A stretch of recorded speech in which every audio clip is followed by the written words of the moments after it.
오늘의 사연 지금 바로 시작해 볼게요. 엄청 오래된 인연입니다. 어디다 자랑하고 다닐 만한 이야기는 아니지만 저한테는 또 소중히 간직하고 싶은 아름다운 추억이다 보니 대나무 숲에다 임금님 귀는 당나귀귀라고 외치는 심정으로 이렇게 여러분들께 제 이야기를 들려드리려고 합니다. 어머니가 결혼을 하면서 고향을 떠나 아버지를 따라 살게 되었습니다.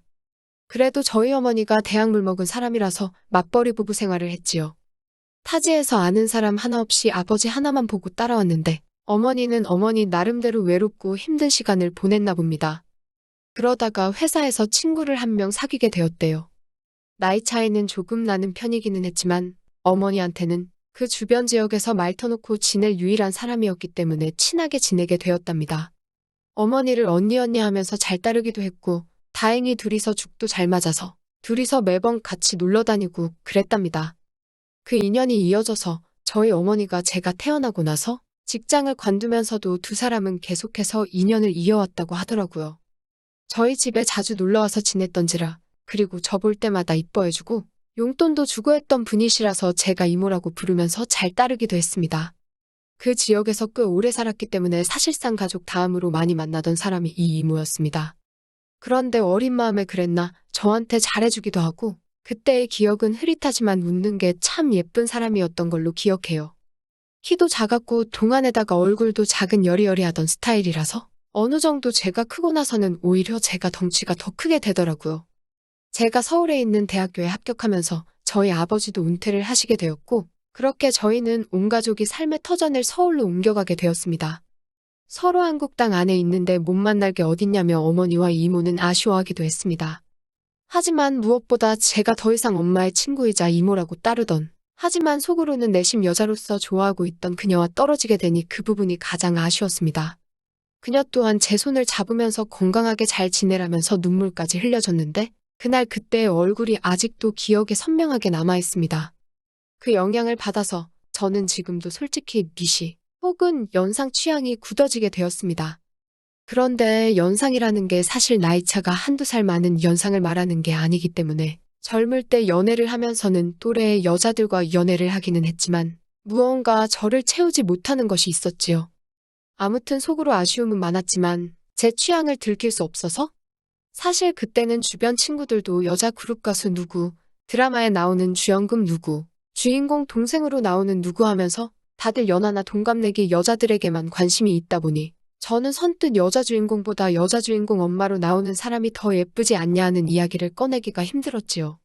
그래서 저도 남들하고 똑같이 나이 비슷한 직장인 여자친구를 만나게 되었습니다.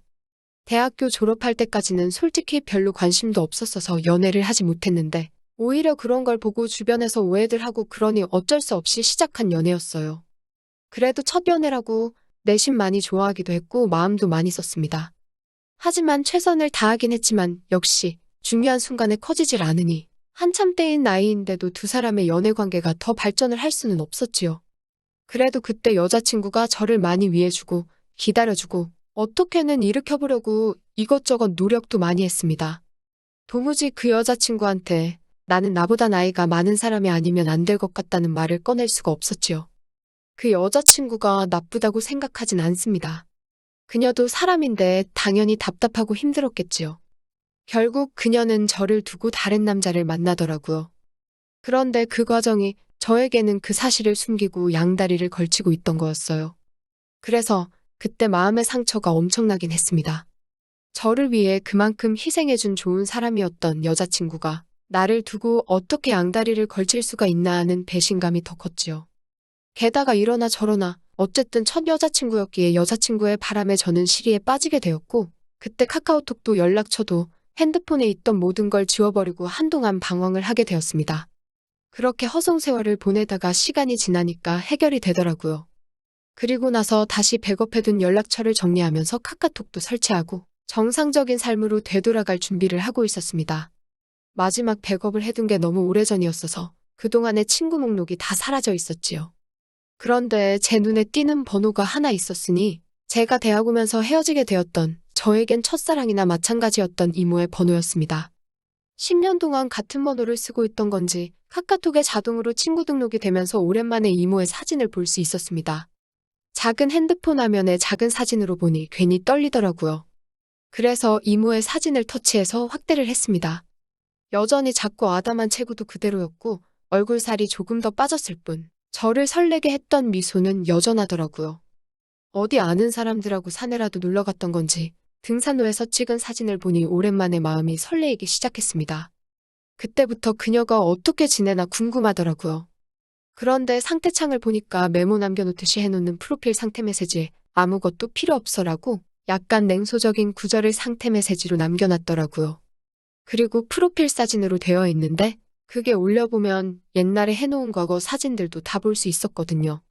그런데 사진이 하나도 남아있지 않는 겁니다. 지금 프로필로 되어 있는 사진을 제외하면 말이죠. 그때 직감적으로 이모에게 무슨 일이 있는 건가 하는 생각이 들었습니다. 제가 여자친구한테 받은 상실감 때문이었을까요? 아니면 그 여자친구가 그렇게 노력을 하며 오랫동안 사랑을 나누는데도 한 번을 재구실을 못했던 게 사실은 마음속에 오래전부터 그녀를 품고 있었기 때문이었을까요? 무작정 짐 싸들고 이모가 살고 있는 예전 그 동네로 향했습니다. 하도 오랫동안 이어온 인연이다 보니 어디 사는지도 다 알고 있었는데 이모 집에 찾아가니 모르는 사람이 나오더라고요. 10년, 이모와 떨어져 지낸 시간이 10년이고 강산이 변한다는 세월이긴 하지만 체감상 그렇게 오랜 시간이 지난 것 같지 않은데 집부터 바뀌어 있으니 당황스러웠습니다. 그녀가 보고 싶어 찾아간 동네였으니 그녀를 찾아 햄을 봐야 단도직입적으로 그녀에게 대놓고 연락을 해봐야겠다는 생각이 들었지요. 멀리 떨어져도 얼굴 못 보고 지낼 일이 있냐고 했었지만 정말 거짓말같이 매일매일 만나던 이모였는데 이사 가자마자 10년 동안 그냥 아예 남이 되어버렸었거든요. 내 번호가 저장이나 되어 있으려나 사실 큰 기대를 하지 않았는데 이모는 전화를 받자마자 제 이름을 불러주더라고요. 이렇게 반갑게 맞이해줄 거면 왜 지난 10년 동안 모르는 사람처럼 지내왔는지 제가 얼마나 이모를 보고 싶었는지 몰랐나 싶기도 하더라고요. 이모와 저는 오랜만이라며 엄마는 어떻게 지내니? 학교는 졸업 잘했니? 회사는 다니니? 등등 별 시덥잖은 안부를 물으며 한참 동안 대화를 나눴습니다. 그러다가 이모도 제가 갑자기 연락을 한 이유가 궁금해졌는지 오랜만인 건 좋은데 무슨 일 있는 거냐고 왜 연락을 했냐고 물어오더군요. 그래서 솔직하게 이모 카카톡에 있는 사진과 프로필 메시지 보고 이모한테 무슨 일이 있는가 싶어서 저도 모르게 연락을 하게 되었다고 했습니다. 그러니 이모가 제 말을 듣고는 뭔가 쓸쓸하게 웃으면서 별일 없다고 하더라고요. 그래서 저는 이모한테 실은 이모한테 무슨 일이 있는 줄 알고 지금 이 동네까지 내려와 있다. 이모 집까지 찾아가 봤는데 모르는 사람이 살고 있더라 하는 이야기를 꺼냈습니다. 그러니 이모가 조금 놀란 눈치더라고요. 사실 카카오톡 상태 메시지만 보고 누가 이렇게 멀리서부터 찾아오는 일은 거의 없는 일이잖아요. 오겠다고 대화를 했던 것도 아니고 심지어 제가 제 또래의 여자한테 이렇게 했으면 이모도 이해나 할 만한 상황이겠지만 다른 사람도 아니고 저와 이모의 나이차와 사이였으니 말입니다. 밖에서 한 1시간 정도를 기다렸나 이모가 헐레벌떡 제가 있는 곳까지 나오더라고요. 그래도 그 와중에 제 마음을 눈치라도 챈 것인지 화장도 싹 하고 머리도 다듬어져 있는 게 조금 멋을 내고 나왔다는 생각이 들었습니다. 예전에도 이모의 아름다움이 참 좋긴 했는데 사실 회사 출퇴근할 때 하는 정도의 꾸민 모습만 봤지 진짜로 이렇게 마치 애인을 만나듯 꾸미고 나온 이모의 모습은 제 생각보다 훨씬 더 아름다워 보였습니다. 10년의 세월이 무색하게 저를 설레게 만들던 그 여자가 내 눈앞에 있으니 묘한 고향감에 휩싸이기 시작했습니다. 심지어 예전에는 항상 어머니와 함께 셋이서 그녀를 만났는데 이번엔 남자 대 여자로 단둘이서 만나고 있으니 그 기분은 이루 말할 게 없었지요. 직접 만나니 이모가 아무 일 없이 잘 지내고 있다던 말과는 다르게 이모의 현재 상황을 말해주더라고요. 사실 저희 가족이 서울로 가기 전부터 남편과 불화가 생기기 시작했고 10년이 지난 지금에서야 결국 이혼을 하게 되었다는 겁니다. 그런데 그 과정에서 자식들이고 뭐고 다 대가리 크고 나니까 자기가 회사 다니며 힘들게 키워준 것도 모르고 돈 많은 아버지 따라갔다고 자기는 이제 완전 혼자가 된 거나 마찬가지라며 힘들어 하더라고요. 이모가 힘들다고 하는 말에 저도 사실은 이러하다며 현재 제 상황을 설명했습니다. 저 또한 큰 시리에 빠져있는 상황이라 이모가 보고 싶어 여기까지 내려왔다는 그 명분을 설명하고 있던 것 같았습니다. 그런데 이모는 눈이 휘둥그레지면서 그런 일이 있었는데 왜 여기를 내려온 거냐고 묻더라고요. 그래서 이모에게 커피 말고 같이 술이나 한잔 하자고. 같이 술 마셔주면 다 이야기를 해주겠다고 말했습니다. 그러니 이모가 눈빛이 조금 바뀌기 시작하면서 일단 저에게 알겠다는 말을 하고 어렸을 때도 자주 가던 동네 경양식점 같은 호프집으로 저를 데리고 갔어요. 여기가 음식도 맛이 좋긴 하지만 일단 옛날식 경양식집이라서 자리도 벽으로 다 칸마다 나누어져 있고 조용히 단둘이 이야기 나누기에는 이곳만큼 좋은 곳이 없었거든요. 그때 저도 솔직히 이모가 조금씩 저에게 마음을 활짝 열고 있다는 생각이 들기도 했습니다. 이모가 저랑 첫 잔을 짠을 했더니 벌써 술을 같이 마실 정도로 큰 줄은 몰랐다고 시간이 참 빠르다더니 하면서 두 사람 사이에 묘해지는 분위기를 환기시키려고 애써 노력하는 게 보이더라고요. 술을 한두 잔 나누다가 저도 이모에게 제가 여자친구와 헤어졌던 이야기를 하면서 사실 여자친구 앞에서 내가 고개 숙인 남자일 수밖에 없던 이유와 노력을 해도 잘 해결되지 않았던 사실까지 낱낱이 말했습니다. 그리고 그 문제의 중심에는 항상 다른 사람도 아니고 이모가 있었다고요. 이모도 이모 나름대로 그 나이 때는 별거 아닌 거라고 대충 고민 상담을 해주려고 했던 것 같은데 몸쪽 꽉 찬 돌직구를 날려버리니 정신을 못 차리고 제 말에 얼어붙어서 아무 말도 잊지 못하더라고요. 그래서 한 번 더 이모에게 돌직구를 날렸습니다. 사실 이제는 모르겠다. 내가 재구실을 못하는 건지 아니면 정말 이모 때문에 그런 건지 한번 알아보고 싶다고요. 이게 해결이 되면 저도 앞으로 저한테 문제가 있는 게 아니라 억눌렸던 제 마음과 심리적인 요인을 알 수 있으니 저한테도 도움이 되지 않겠냐. 이모에 대한 걱정도 많았지만 나도 내 마음을 확실하게 정리를 하고 싶어서 찾아온 거다 하고 단도직입적으로 다른 게 아니고 이모를 원한다는 말을 건넸습니다. 이모는 무슨 말을 그렇게 하냐며 손사래를 치기는 했지만 거절을 하지도 않았고 자리를 떠나지도 않았습니다. 역시는 역시인가 술 앞에 장사가 없다더니 결국 이모도 이모 스스로가 맨정신으로는 할 수 없겠다는 결론에 도달을 한 건지 나름 이건 우리가 암묵적인 동의를 하긴 했지만 실수나 마찬가지인 거야 라고 대의명분을 만들려던 상황이었지요.